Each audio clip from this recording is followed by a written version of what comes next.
Ini kayak Perkenalkan kayak diri. foundernya Hyperliquid tuh mukanya. Oh iya. Ya, perkenalkan nama saya Tan Alexander. Saya dari Surabaya. Saya cerita sedikit ya background saya ya, Bro Timothy ya. Ya. Jadi saya ini pengusaha konvensional. Jadi saya punya pet shop, punya gudang distributor. Jadi Caron Pokpan, Matahari Sakti, Java, saya distributor pakan anjing dan kucingnya. Dan saya punya bisnis importir. Saya punya gudang ada di Surabaya, Jakarta, dan di Medan. Nah, dari 2015 saya bangun bisnis ini dari nol. Jadi murni konvensional. Jadi selama 9 tahun, 10 tahun ini, 9 tahun kemarin lah, itu saya pakai kacamata kuda. Sama telinga saya tutup. Karena saya anggap bisnis saya yang paling hebat gitu kan. Nah, tetapi 1-2 tahun terakhir ini bisnis konvensional ini saya merasa agak sulit ya, karena ekonomi lagi lesu ya kalau saya rasakan. Nah, setiap saya ini pagi berangkat ke gudang, sore pulang ke rumah. Setiap pulang ke rumah saya selalu lihat TikTok sama Instagram, muncul terus Bro Timothy ini FWP terus. Jadi saya ngelihat nih, waduh ini anak muda, duitnya kok bisa banyak. Jadi itu awal ketertarikan saya ke kripto. Nah, pertanyaan saya Bro Timothy, saya ini kan usahanya udah cukup besar ya. Saya usahanya cukup besar, omset saya 1 tahun ratusan miliar. Saya juga sudah pernah dapat penghargaan dari pajak, kontribusi membayar pajak terbesar di KPP Surabaya. Saya sudah hitung ya, dari capital saya punya itu ROI 1 tahunnya hanya 10-15%. Oke. Nah, apa yang membuat saya tertarik kepada Bitcoin adalah kalau kita sudah punya capital besar, kita lempar ke Bitcoin tahun lalu 700 juta, sekarang 2 miliar. Bisa flipping 2 kali atau bahkan 3 kali. Nah, kena pemikiran itu otak saya jadi rusak. Nah, menurut Bro Timothy, kalau saya scale down, saya punya bisnis, uang saya tembak semua ke Bitcoin, menurut Bro Timothy seperti apa? Oke, ini pertanyaan menarik. Dan ini pertanyaan banyak sekali teman-teman gue yang nanyain. Oke. Dan gue akan jawab dengan sama. Gue punya banyak sekali teman di industri yang berbagai macam ya. Dari data center, dari macam-macam. Ini jawabannya sederhana. Apakah bisnisnya masih bisa berkembang? Itu pertanyaan pertama. Karena ini problem yang dialami oleh Michael Saylor. Beliau tuh akhirnya fokus balik ke MicroStrategy di 2013. Dan sampai 2020, omsetnya itu stagnan. Dia coba bakar duit di marketing kayak orang gila, ratusan juta dolar. Bayar karyawan dari Microsoft, di hijack. Semua dicoba sama dia dan nggak berhasil. Karena memang bisnis sangat kompetitif. Kita sebagai pengusaha tuh tahu kadang, bisnisnya tuh akan udah stagnan, cenderung turun. Karena bisnis yang nggak berkembang tuh bisnis yang mati. Ini banyak yang nggak tahu. Mungkin sekarang bisa besar, tapi 10 tahun lagi belum tentu masih ada bisnisnya. Karena bisnis tuh nggak panjang. Gue bahkan ngomong sama teman-teman di Hollywood, ada partner kita juga di bawah tadi. Ini bisnis belum tentu selamanya. Belum tentu 10 tahun masih ada gitu loh. Fungsinya bikin bisnis itu cuma satu. Ini banyak pengusaha yang salah pikirannya. Fungsi dari sebuah bisnis adalah bikin kaya ownernya. Bukan bikin kaya bisnisnya. Banyak banget yang gue lihat juga, dia putar semua di bisnisnya nih. Ketika bisnisnya bangkrut, ada kejadian kayak tahun 98, habis semuanya. Dan nggak pernah balik lagi orangnya. Biasanya jadi semi-semi gila abis itu. Nah, itu yang saya rasakan Bro Timothy, karena semakin bisnis saya besar, itu saya nggak pernah pegang duit. Nah, saya tertampar dengan video orang yang punya asetnya ratusan miliar tapi beli rumah mahal aja nggak berani. Betul Itu yang sekali. saya rasakan. Betul. Karena begitu saya dapat income nih atau profit, itu profitnya gulung. Nambah di persediaan, nambah di piutang, Ya. nambah di aset, Betul. ruko, kendaraan dan lain-lain. Jadi saya kok tertarik ke financial market karena itu. Ini Tapi kalau saya switching, saya misalnya tutup nih, gitu kan. Saya tutup, saya masukin bijak atau tidak? enggak, itu nggak bijak. Jadi gini, jawabannya ini banyak sekali teman gue yang nanya. Contoh ya, teman gue ada yang punya size yang sama lah sama bro. Kerjanya di fashion and retail, omsetnya kira-kira mirip, tapi dia putar terus di bisnisnya. Marginnya oke, pintar sekali orangnya. Dia tanya pertanyaan sama. Ini kalau dilempar ke bisnisnya lagi, uangnya udah muntah. Jadi capital ketika dimasukin lagi tuh bisnisnya udah nggak berkembang. Nah capital yang muntah itu baru ditaruh di Bitcoin. Bisnisnya tetap jalan, cash flow tetap jalan. Softwarenya MSTR itu nggak pernah berhenti jalan loh. Masih produce cash flow. Ketika cash flow-nya jalan dan investasi di aset yang kira-kira 20-30%, sebenarnya bukan Bitcoin, tapi mengelola portofolio. Institusi yang tahan ratusan tahun, itu semua punya endowment fund di belakangnya. Bisnis tuh nggak banyak yang ratusan tahun, institusi yang tahan. Seperti sekolahan, universitas. Kenapa? Karena mereka punya fund di belakangnya. Tapi returnnya cuma 10-15%, bro. Kan di bawah Bitcoin. Betul, maksudnya gini, bukan itu poinnya. Poinnya adalah, ini usaha nih, ini adalah investasi. Ini harus jadi dua sebenarnya dipisah. Yang paling bagus adalah usaha yang mereka punya capital yang bisa gerak sendiri. Karena kenapa? Ketika bro bakar lagi, bakar di bisnisnya bakar terus, akan ada poin di mana itu udah muntah, nggak bisa keluar lagi. Jadi ketika itu terjadi, karena gue analisa perusahaan TBK 900, gue hafal semua laporan keuangannya. Gue tahu persis bisnis yang muntah itu yang mana. Ketika, misalnya saya TBK ya, punya bro ya, nggak bertumbuh, belum. misalnya, nggak bertumbuh 10-15%, itu bisnis gagal. Kalau TBK, kalau sekarang kan bebas, karena private. Mau turun 10% juga nggak masalah. Kalau bro itu TBK, nggak naik 10% per tahun aja, itu di RUPS sudah dimaki-maki investor. Jadi jawabannya itu, apakah bisnis yang nggak berkembang, itu masih worth it untuk dilemparin terus. Kalau udah sampai di titik dia mau gagal, udah nggak balik lagi duitnya, itu bisa diinvestasikan. Gitu. Karena nggak enak. Jadi orang yang punya omsetnya besar, kelihatannya wow, cuman cash-nya nggak ada.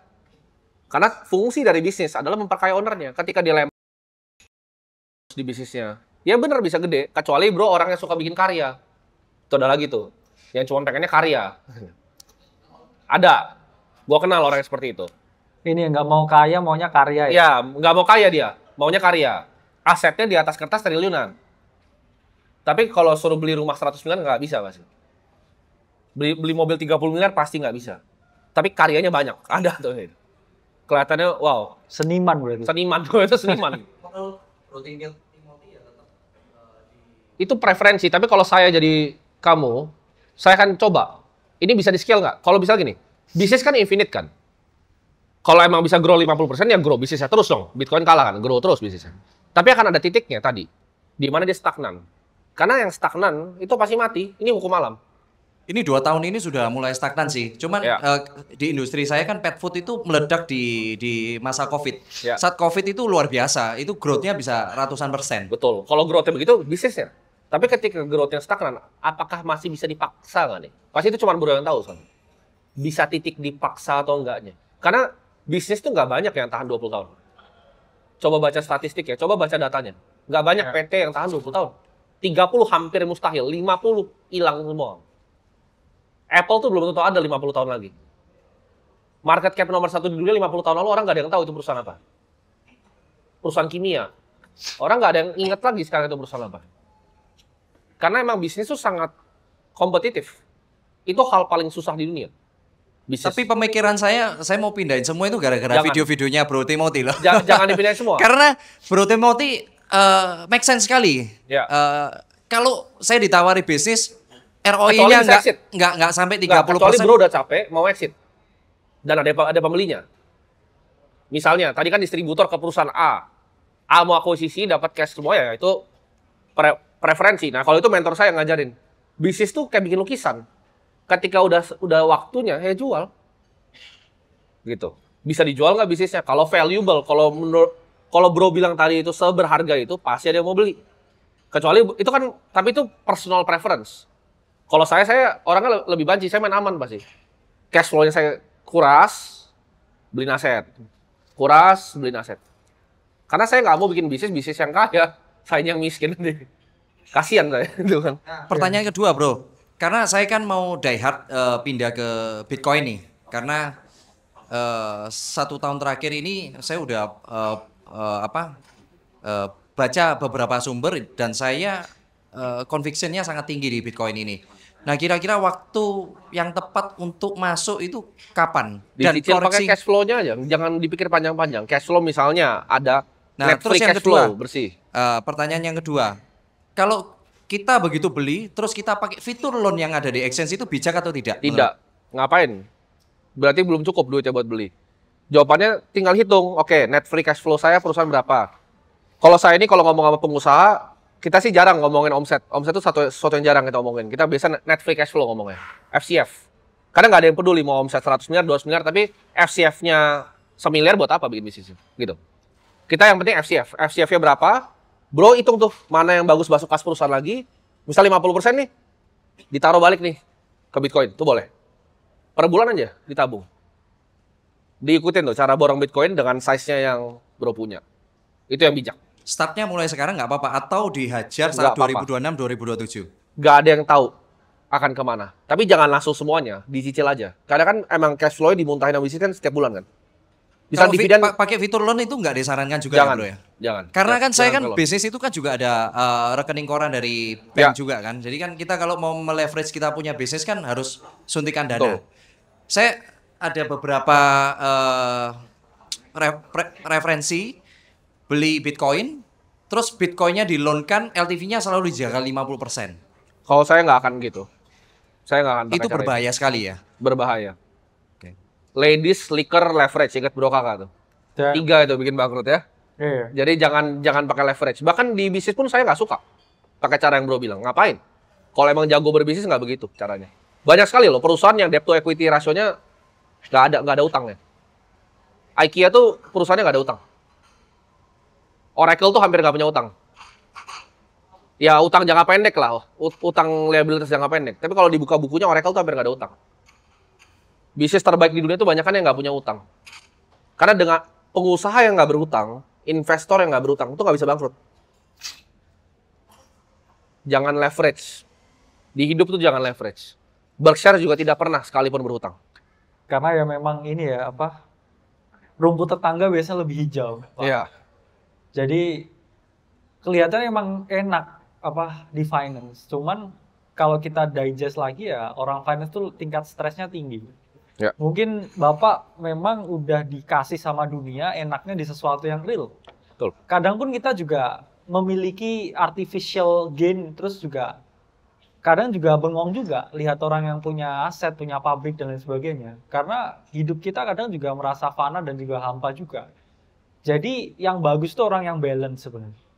Plus tadi juga memang conviction itu mudah lahir kalau asetnya 3 tahun naik 7 kali lipat. Semua orang punya conviction kalau begitu. Ya, betul. Cuman pas 16.000 kayaknya juga orang nggak ada yang punya conviction ya. Kecuali ya Bro Timothy makanya jadi kaya kan. Jadi gini, conviction itu bukan sesuatu yang didapatkan dari apa yang dilakukan oleh orang lain. Dan kalau semua orang punya konsensus bersama, saya yakin dengan Bitcoin, ya itu mungkin ya kita harus hati-hati karena kan semua orang itu selalu dikecewakan endingnya ya sama dunia. Jadi apakah bijak untuk menaruh semua harta kita di aset yang udah naik 7 kali lipat? Ya itu mungkin kita harus berpikir. Karena kan sama seperti bisnis ya. Bisnis awalnya sangat menggiurkan ketika tidak ada pesaing, tapi ketika semua pesaing untuk melakukan bisnis yang sama, bisnis itu juga tidak meyakinkan juga. Jadi Marginnya turun pastinya. benar, bro. harus punya yang namanya conviction, tapi harus realistis juga. Karena ya Bitcoin secara historis bisa turun 70-80% loh. Coba. Bisnismu mungkin setahun cuma grow 10%. Tapi kalau kamu semua hartamu kamu taruh di sini, kamu ada peluang misalkan punya duit 100M bisa jadi tinggal 20. Market itu kan selalu begitu. Betul. Jadi jangan kita lihat sisi enaknya aja, tapi ya conviction itu ya lahir ketika semua orang udah menyerah ya. Dan sekarang kayaknya semua orang belum menyerah ya, masih kesini semua. Ya, jadi hati-hati ya. Ya. Jangan lihat rumput tetangga yang lebih hijau. Mending di rumput sendiri kan. Mungkin ini saran dari gue ya. Banyak yang nanya pindah ke finance atau enggak juga. Kalau investasi iya harus. Karena fungsinya bisnis adalah untuk bikin pengusahanya kaya. Kalau enggak ngapain bikin bisnis. Kalau itu menurut saya bisa salah. Cuman kadang, ini yang gue sering bahas sama bro kakak juga. Orang tuh di dunia ini kadang cuman dikasih hadiah, bisa di satu hal. Benar. Gak bisa di banyak hal gitu. Kalau contoh bikin jualan baju, jadi yang terbaik, pasti kaya. Kalau orang udah dikasih begitu, harusnya sebenarnya bersyukur. Oh, saya jagonya mungkin jadi importir nih. Jadi distributor emang udah paling jago. Di situ aja terus. Jangan di usaha, jangan di otak-atik. Dicoba di grow, ada free cash flow bebas, mau belajar berinvestasi silahkan. Gitu. Tapi fokusnya tetap di bisnis ya. Fokusnya tetap generate free cash flow tadi yang bisa dipakai untuk investasi. Bisa dipakai buat beli rumah, beli yang lain. Karena nggak semua orang mungkin seberuntung bro. Dapat sesuatu yang disuka dan jago. Real juga kan? Ya. Kadang orang tuh ada bakatnya masing-masing. Ada yang sampai mati juga nggak ketemu bakatnya apa. Cuma ngawang-ngawang doang hidup. Ya makanya kalau fokus di pet food Racun ya. sama videonya Bro Timothy kemarin. Kalau nggak 30% saya nggak mau berbisnis. Itu Ya. satu. Terus yang kedua, saya kan juga kenal sama Andre Hakim. Ya. Andre Hakim punya statement, lu kerja sampai bongkok pun nggak bisa. Lu mesti di financial market. Makanya saya pelajari di 1 tahun terakhir ini di saham sama di kripto. Tapi saya jatuh cintanya sama kripto. Kenapa? Karena sangat liquid. Kalau di saham itu kan ada jam bukanya tuh. Ya. Sama Sabtu Minggu libur. Kalau di kripto 24 jam 7 hari sangat liquid ya. Kondisinya di sana. Gini, itu kan target hidup orang beda-beda. Yang ngomong apapun ke bro juga bro nggak tahu backgroundnya seperti apa. Ya kan, keluarganya seperti apa, dari mana barangnya bro nggak tahu gitu kan. Iya. Kayak saya, sebelum saya ceritain ke publik, orang nggak ada yang tahu saya udah 11 tahun di pasar modal. Udah lama gitu, dari 14 tahun. Saya nggak di sini 1-2 hari gitu. Kalau ditanya mana yang paling efisien untuk bikin duit, betul, finansial. Kenapa? Karena datanya begitu. Dari 4.000 bilioner ada, bilioner itu nggak banyak loh. Yang punya uang 15T itu nggak sebanyak itu di dunia. 4.000 dibagi 8 miliar orang. Berapa itu? 0,0000003. Chance-nya kecil banget. Dari situ paling banyak apa? Ya satu, financial investment. 2, ada teknologi di situ. 3, ada fashion and retail. 4, itu ada listnya. Memang ada industri yang lebih efisien buat ke situ.